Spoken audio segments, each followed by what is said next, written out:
मौलाना तहसीन जिलानी साहब के बयानात सुनने के लिए तहसीन जिलानी ऑफिशियल को सब्सक्राइब करें। जख्म से खून निकलने पर रोज़ा टूटता है या नहीं टूटता है? जख्म से खून निकलने पर रोज़ा नहीं टूटता है। में दाढ़ी पर मेहंदी लगाना जायज़ है या नाजायज़ है? रोज़े की हालत में दाढ़ी पर आप मेहंदी लगा सकते हैं, कोई हर्ज नहीं है, जायज़ है। बग़ैर सहरी रोज़ा रख सकते हैं या नहीं? रख सकते हैं। बग़ैर सहरी अगर आप रोज़ा रख रहे हैं तो कोई हर्ज नहीं है।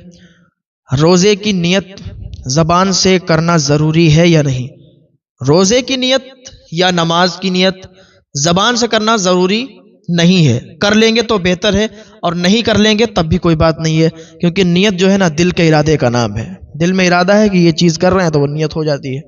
इफ्तार की दुआ इफ्तार से पहले करना चाहिए या बाद में करना चाहिए? इफ्तार की दुआ जो होती है ना वो इफ्तार के बाद करनी चाहिए। रोज़े में सिगरेट पीने से रोज़ा टूट जाएगा या नहीं?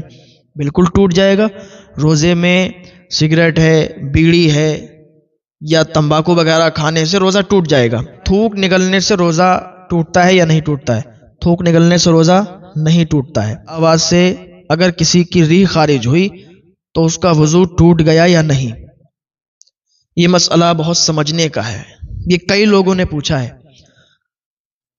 देखें, अगर रीह तेज आवाज़ से खारिज हुई या हल्की आवाज़ से खारिज हुई, ये शर्म वाले मसले नहीं होते हैं, इनमें शर्म नहीं करनी चाहिए। अगर इनमें शर्म कर दी तो आपकी जितनी नमाजें हो रही हैं सब आपकी नमाजें बेकार चली जाएंगी। मसले में मैंने पहले ही बताया शर्म नहीं करनी चाहिए। अगर तेज आवाज़ से रीह खारिज हुई तब भी वज़ू टूट जाएगा, हल्की आवाज़ से रीह खारिज हुई तब भी वज़ू टूट जाएगा। खरजा मिनस सबीलैन से वज़ू टूट जाता है। इन मसलों में शर्म नहीं करनी चाहिए। फ़ौरन अगर मालूम नहीं है तो पूछना चाहिए। कुत्ता कपड़ों से अगर टच हो गया, कुत्ता कपड़ों से अगर छू गया तो कपड़े नापाक हो जाएंगे या नहीं? कुत्ता अगर सूखा है और कपड़ों से टच हो गया तो कपड़े नापाक नहीं होंगे। हाँ, अगर कुत्ते का थूक लग गया तो अगर जिस कपड़े पर कुत्ते का थूक लग गया तो वो कपड़ा नापाक हो जाएगा। दूसरा है ये मसला, कपड़े चेंज करने से वज़ू टूट जाता है या नहीं टूटता है? कपड़े चेंज करने से वज़ू नहीं टूटता है। अगर हम गुस्ल कर रहे हैं तो हमें दूसरा वज़ू बनाना चाहिए या नहीं? अगर गुस्ल कर रहे हैं आप तो फिर वज़ू बनाने की ज़रूरत नहीं है। बहुत से लोग क्या करते हैं, गुस्ल करके आते हैं, कपड़े वगैरह पहन के फिर जाते हैं वज़ू बनाने।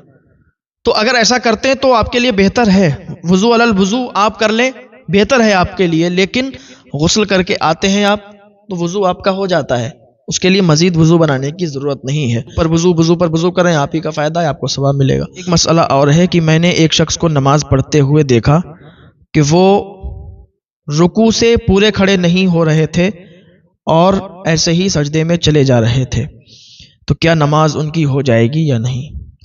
देखें, ये नमाज के जो मसले हैं ये बहुत बारीकी वाले हैं। इनमें अगर आप कोताही करेंगे, नहीं पूछेंगे तो फिर आप ही गुनाहगार होंगे। नमाज का मसला है, वज़ू का मसला है, गुस्ल का मसला है, ये रोज़मर्रा के मसाइल हैं ना। अपने इमाम साहब से भी आप मालूम कर सकते हैं। आप उनके पास जाके उनसे दर्स ले सकते हैं कि हज़रत ये बताइए कि यह सही है या गलत है, आप थोड़ा इस पर वजाहत के साथ बता दीजिए, वो बता देंगे आपको। ये मसले ऐसे हैं कि इनको जानना ज़रूरी ही है। तो देखें, अगर कोई शख्स नमाज पढ़ रहा है, उसने नमाज की नियत बांध ली, खड़ा हो गया नमाज पढ़ने के लिए। अब अगर वो रुकू कर रहा है, उसने अलहम्दु शरीफ पढ़ी, एक सूरत मिलाई, जैसे नमाज पढ़ता है नमाज पढ़ी। अब रुकू में चला गया, रुकू में जाके सुबहान रब्बियल अज़ीम तो पढ़ता ही है। तो यहाँ पर अब जब मसला बयान हो रहा है तो एक बात याद आ गई, वो भी मैं बता दूं। सुबहान रब्बियल अज़ीम अगर किसी का दुरुस्त नहीं है, यानी अज़ीम अगर दुरुस्त नहीं है, अज़ीम का अगर ज़ा नहीं निकाल पाता है, तो फिर वो क्या करे कि सुबहान रब्बियल करीम पढ़े। सुबहान रब्बियल करीम पढ़ेगा, नमाज हो जाएगी। सुबहान रब्बियल अज़ीम की जगह सुबहान रब्बियल अजीम पढ़ दिया तो फिर ये माना तब्दील हो जाएगा और नमाज आपकी नहीं होगी, इसमें आप गुनाहगार होंगे। तो बेहतर है कि सुबहान रब्बियल करीम पढ़ लें, ये आपके लिए आसानी हो जाएगी। दूसरी चीज़, जब आप रुकू से खड़े होंगे तो पूरे खड़े होंगे और एक अल्लाहु अकबर के बराबर आपको ठहरना पड़ेगा। अगर आप पूरे खड़े नहीं हुए और सजदे में चले गए तो ये गलत तरीका है, ये तरीका सही नहीं है। آپ پورے کھڑے ہوں گے، ایک اللہ اکبر کے برابر ٹھہریں گے، پھر جائیں گے سجدے میں، سجدہ کر کے بھی آپ پورے بیٹھ جائیں گے، ایک اللہ اکبر کے برابر ٹھہریں گے، پھر دوسرا سجدہ کریں گے۔ ایسا نہیں آپ سجدے میں گئے، اٹھے اور ایک دم پورا اٹھ بھی نہیں پائے، پھر سجدے میں چلے گئے، تو یہ طریقہ غلط ہے۔ ان مسئلوں کو اپنے مسجد کے امام صاحب سے سمجھیں، ان مسئلوں کو سمجھنا بہت ضروری ہے، نہایت ہی ضروری ہے، تاکہ آپ کی نمازیں صحیح ہو جائیں۔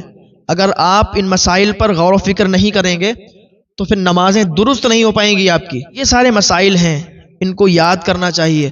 مسجد میں آنے کی دعا کیا ہے، مسجد سے باہر نکلنے کی دعا کیا ہے، مسجد میں بیٹھنے کے آداب کیا ہیں، مسجد میں کس طریقے سے بیٹھا جائے اور کیا بات کی جائے، کس انداز سے رہا جائے، تو یہ سارے مسائل ہیں، ان کو سیکھنے کی، سمجھنے کی ضرورت ہے۔ اگر یہی سارے مسائل ٹھیک ہوں گے اچھی بات ہے، اور ہمیں یاد ہی نہیں ہوں گے، پتہ ہی نہیں ہوں گے، پتہ چلا ہم نمازیں پڑھ رہے ہیں اور پھر کوئی فائدہ ہی نہیں ہے۔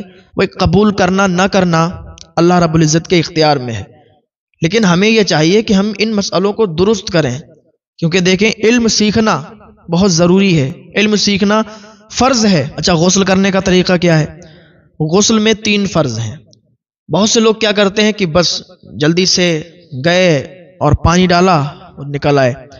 غسل کے 3 فرض ہیں اور ان کی ادائیگی ضروری ہے۔ پہلا فرض ہو گیا کلی کرنا، ٹھیک، بہتر طریقے سے آپ نے کلی کر لی، دانت وغیرہ میں انگلی ڈال کے صاف کر کے کلی کر لی۔ دوسرا جو فرض ہے غسل کا وہ ہے ناک میں پانی ڈالنا، جو نرم ہڈی ہے ناک کی وہاں تک آپ پانی پہنچائیں اور بہتر طریقے سے پانی ڈال کے ناک صاف کر لیں۔ تیسرا طریقہ ہے کہ پورے جسم پر آپ پانی بہا دیں، پورے جسم پر، کوئی جسم کا ایک بال بھی سوکھا نہیں رہنا چاہیے۔ 3 فرض ہو گئے غسل کے، کلی کرنا، ناک میں پانی ڈالنا اور پورے جسم پر پانی بہانا۔ یہ ساری چیزیں ایسی ہیں نا، لکھ کر بھی رکھ لو آپ، یا ایک بک آتی ہے، کتاب آتی ہے، سچی نماز کے نام سے کتاب آتی ہے، اس کو لے کر بھی آپ سیکھ سکتے ہیں۔ فاتحہ خوانی اگر کرنا جانتا ہے، فاتحہ پڑھنا جانتا ہے، تو اس سے بہتر چیز کیا ہے اور کہ ادھر ادھر سے کسی کو تلاش کرنا نہیں پڑے گا۔ بعض اوقات ایسی جگہیں بھی ہوتی ہیں کہ جہاں پر ایک ہی صرف امام صاحب ہیں یا کوئی اور بھی ہے، اچھا امام صاحب بھی ہیں تو ان کی بھی ضروریات ہیں، وہ نہیں مل پائے یا نہیں ہے وہاں پر، تو پھر کس سے آپ فاتحہ کروائیں گے؟ تو اگر آپ سیکھے ہوں گے، آپ کو فاتحہ کرنا آتا ہوگا، تو آپ فاتحہ کر دیں گے، یہ آپ کے لیے بڑا فائدہ ہو جائے گا۔ تو آسان طریقہ میں بتاتا ہوں، اگر کسی کو نہیں پتا ہے تو سیکھنا چاہتے ہیں تو آسان طریقہ یہ ہے، 3 بار قل ہو اللہ